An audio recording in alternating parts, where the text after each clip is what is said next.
요즘 너무 참을 수가 없어요.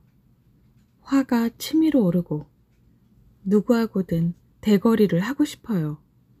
사안을 논리적으로 따지거나 시시비비를 가리고 싶다는 말이 아니에요. 그냥 감정적으로 참을 수가 없습니다. 무언가를 마구 두드리고 소리를 지르고 누군가를 후려 갈기고 싶습니다. 사실 나는 내내 시시때때로 그랬어요. 하지만 선생님, 그러면 안 되잖아요. 안 되는 거잖아요.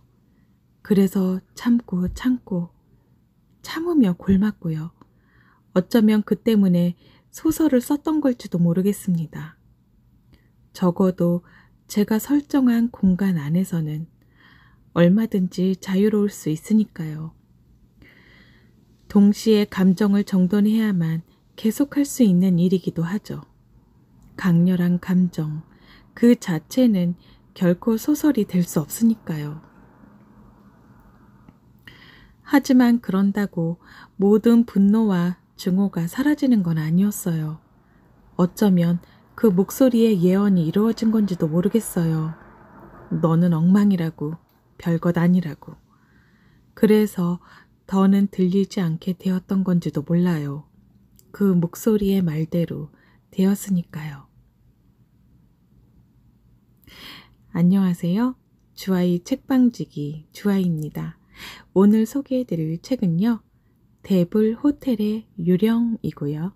저자는 강화길, 출판사는 문학동네입니다. 작가 자신인 듯 소설 속 나인 듯한 이야기로 시작하는 이 책은 강화길 작가의 장편 소설입니다. 고전을 좋아하고 특히 고딕 소설을 좋아하는 저에게 책방 모임에서 추천해준 작가님이었어요. 그래서 읽기 시작한 책이 강화길 작가의 화이트호스, 다른 사람, 괜찮은 사람, 그리고 네 번째로 읽게 된 이 책, 대불호텔의 유령입니다. 책 속에서 나를 중심으로 엄마와 엄마 친구 보혜 이모, 보혜 이모의 엄마인 박지훈, 그리고 보혜 이모의 아들이자 나의 친구인 진이 있습니다. 엄마와 보혜 이모의 추억 속에 있는 조선의 마지막 황녀 이문용, 가문에서 인정받지 못한 황녀의 마지막 삶과 첫눈이 내리던 날 그녀를 만났던 기억, 그녀를 향한 환상과 연민의 추억을 안고 있는 엄마와 보혜 이모에겐 훗날 그녀와 똑같은 마지막 황녀임을 주장하며 나타난 노파를 사기꾼이라며 혐오를 나타냅니다. 어릴 적 경험을 바탕으로 한 니콜라 유치원이라는 소재로 글을 쓰던 어느 날 친구인 진이 네가 쓰고 있는 그 니콜라 유치원과 비슷한 곳이 있다며 대불 호텔에 대해 이야기를 해줍니다. 진을 따라간 그곳은 모든 게 타버리고 뼈대만 황망이 남아있는 호텔의 흔적이었는데요. 출입금지로 아무도 들어갈 수 없는 그곳에서 초록색 재킷을 입고 호련히 나타났다 사라지는 한 여인을 보게 됩니다.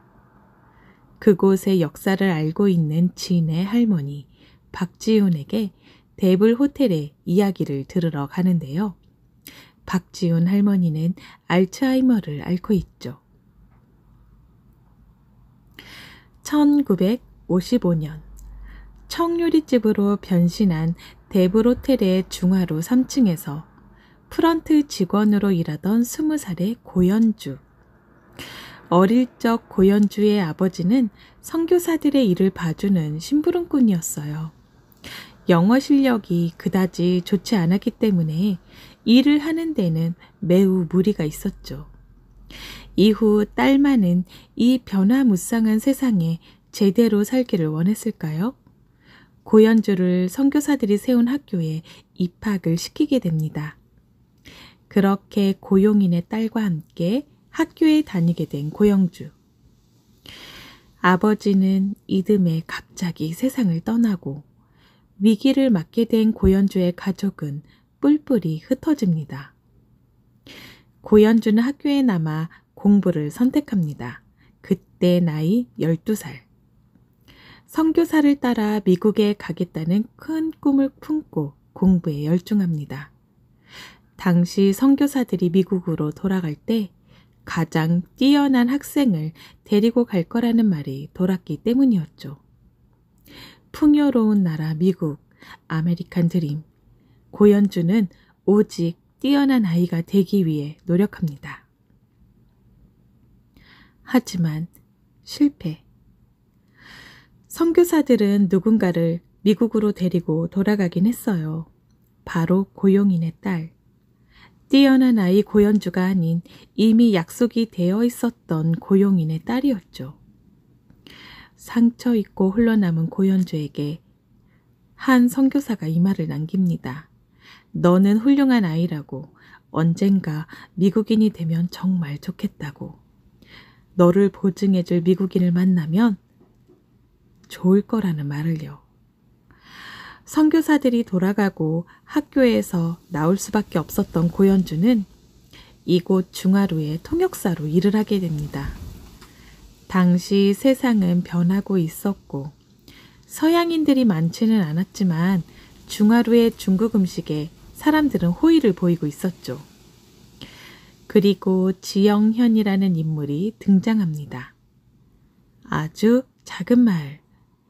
월미도의 폭격이 시작되고 많은 가족과 이웃과 형제들이 죽어나갑니다.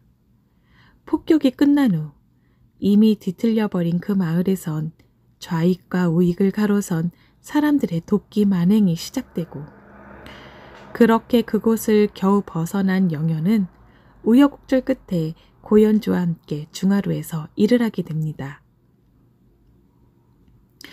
영현에게 중하루는 그나마 폭풍 속에 지붕이 되어주는 안정을 주는 곳이었지만 그곳은 이상하고 불길한 기운이 있는 곳이었어요.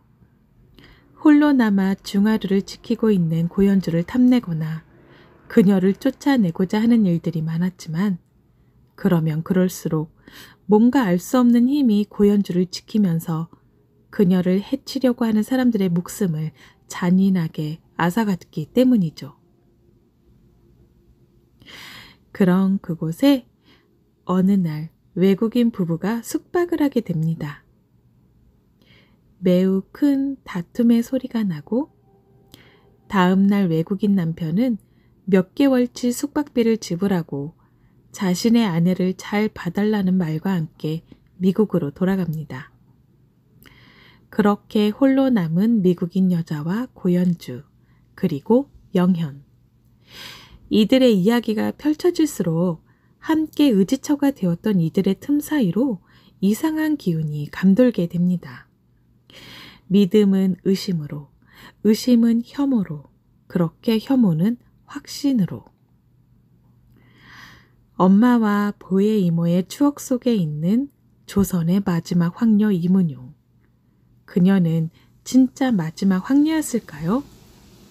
그녀가 죽은 이후 나타난 또 다른 황녀임을 주장한 사기꾼 이문용은 가짜가 맞았을까요?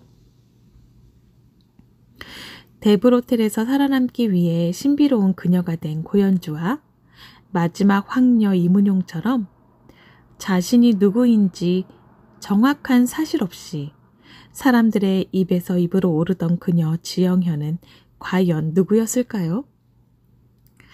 어쩌면 우리는 그렇게 우리의 입을 통해 나온 말들로 감정과 감정이 섞여 또 다른 무엇을 만들어내고 있는 건 아닐까요? 데브로텔의 유령은 과거와 현재를 읽는 화자로 하여금 여러 번 오가게 만듭니다. 제가 이 책을 읽게 된 이유 중 하나는요. 좋아하는 작가 셜리 잭슨의 힐 하우스의 유령에서 영감을 얻어 쓴 책이라는 점이었어요. 넷플릭스에도 힐 하우스의 유령이 있거든요. 원작과는 조금 다르지만 정말 인상 깊고도 흥미롭게 본 영화였어요. 이 작가인 셜리 잭슨도 사람들의 관계와 대상화, 혐오에 관한 책을 쓴 작가예요. 데블 호텔의 유령에서도 등장합니다. 셜리 잭슨 이름으로요. 이 책과 함께 셜리 잭슨의 책 힐하우스의 유령과 우리는 언제나 성에 살았다 또 추천드립니다. 들어주셔서 감사하고요. 저는 또 재밌고 즐거운 책으로 찾아뵙겠습니다. 감사합니다.